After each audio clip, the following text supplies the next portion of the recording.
ہم یہ کیسے جان سکتے ہیں، کیسے کنفرم ہوگا کہ ہمارا دل جو رات کے آخری پیر تہجد میں بار بار ایک ہی دعا مانگ رہا ہو، وہ قبول آخر کب اور کیسی ہوتی ہے؟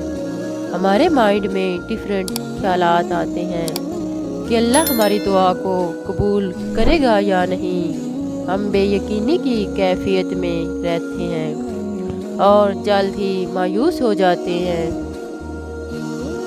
آپ جانتے ہیں تہجد کی دعاؤں کے کچھ اہم راز بھی ہوتے ہیں، پر سب سے پہلے آپ یہ جان لیں کہ کچھ دعائیں ایسی بھی ہوتی ہیں جو زبان سے نکلتی دوری پر ہوتی ہیں۔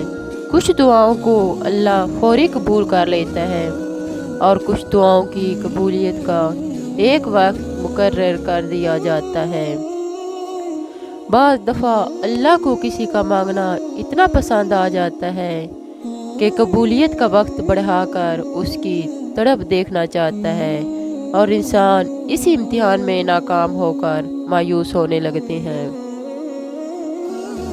آپ جانتے ہیں یہی ایک بڑی وجہ ہے ہماری دعاؤں کی قبولیت میں رکاوٹ کی نا امیدی کے اندھیرے گھر میں امید کی ساری کرن ہی بجھا دیتے ہیں۔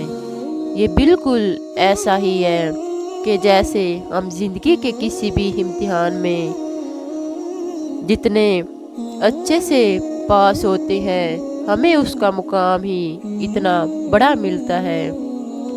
بالکل اسی طرح اللہ بھی آپ کی دعاؤں کا امتحان لیتے ہیں۔ آپ جانتے ہیں دعا کی قبولیت کی نشانی کیا ہے؟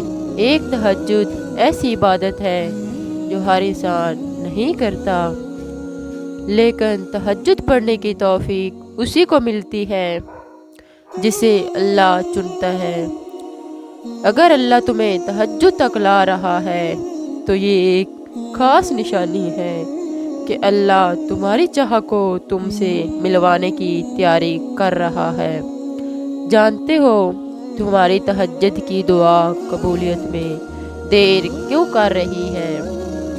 کیونکہ جب ہم اللہ سے مانگتے ہیں تو ہمارا رویہ بالکل مختلف ہوتا ہے۔ ہم اس کے آگے فریاد تو کرتے ہیں، لیکن ہم یقین کے ساتھ نہیں مانگتے، جس کی وجہ سے ہماری دعائیں ادھوری رہ جاتی ہیں۔ تم جان لو کہ اللہ ہر کسی سے اتنا رابطہ نہیں رکھتا۔ اگر وہ تمہیں مانگنے کے طریقے سکھا رہا ہے تو سمجھ لو کہ تم اس کے خاص بندوں میں شامل ہو چکے ہو۔ تم کسی بھی وقت نوازے جا سکتے ہو۔